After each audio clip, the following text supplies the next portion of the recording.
салом, як хабар. дар сӯхт 8 нафарро барои тариқи сохтакорӣ ворид кардани мошинҳои кӯҳнаи соли барориши то 2005 боздошт карданд. онҳо соли барориши мошинҳоро тағйир дода, чун мошини нав воридии Тоҷикистон мекарданд.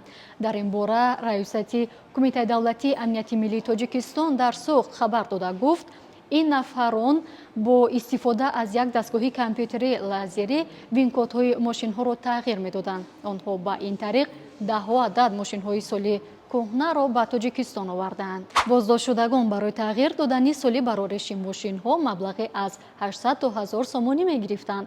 ҳоло нисбати ҳамаи боздоштшудагон парвандаи ҷиноятӣ боз гардидааст. бояд гуфт ки дар соли 2018 ҳукумати Тоҷикистон бо содир кардани як қарор воридоти мошинҳои сохти то соли 2005-ро ба кишвар ба хотири ҳифзи муҳити зист манъ кард. дар соли ҷорӣ бошад бо қарори дигари ҳукумат мошинҳои кӯҳнаи соли барориши то соли 2013 ба Тоҷикистон манъ шуд. хабару маълумоти бештарро дар телеграм-канали мо мутолиа кунед.